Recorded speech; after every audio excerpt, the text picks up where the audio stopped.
लाहौर की special court central ने money laundering case में वजीर आजम और वजीर आला पंजाब की जमानतों की तौसीक कर दी। अदालत ने दीगर मुल्जिमान की अबूरी जमानतों को भी कंफर्म कर दिया। पेट्रोल महंगा करके पैसा घर लेकर नहीं जा रहे। वजीर खजाना मिफ्ता इस्माइल ने मुल्क को श्रीलंका बनने से बचाना पहला हदफ करार दे दिया। IMF से मुआहदे की खिलाफ वर्जी करके पेट्रोल पर सब्सिडी दी। इमरान खान ने जाली चेक काट कर भाग जाने वाली हरकत की। हालात की जिम्मेदारी एक बार फिर साबिक हुकूमत पर डाल दी।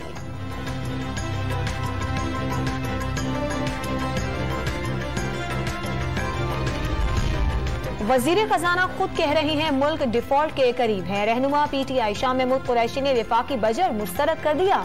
मुल्क में महंगाई का तूफान आने की पेशगोई।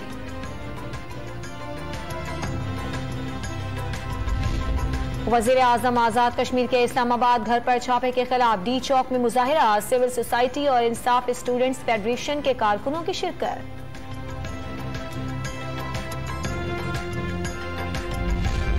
कराची में बोर्ड बेसन फूड स्ट्रीट मंसूबे का इफ्तिताह अक्टूबर में होगा। एडमिनिस्ट्रेटर मुर्तजा वहाब का ऐलान। बजट में रिटायर्ड बल्दियाती मुलाजमीन के लिए खुसूसी पैकेज की खुशखबरी सुना दी। लाहौर से दुबई जाने वाली परवाज का इंजन परिंदा टकराने से नकारा हो गया। कप्तान ने तैयारे को हंगामी तौर पर वापस उतार लिया। परवाज में 24 घंटे ताखीर।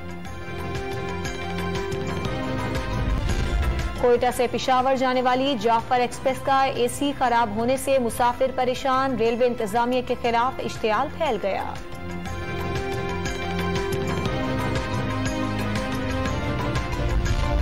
रावलपिंडी के डिस्ट्रिक्ट अस्पतालों की OPDs रात 8 बजे तक खुली रखने का ऐलान।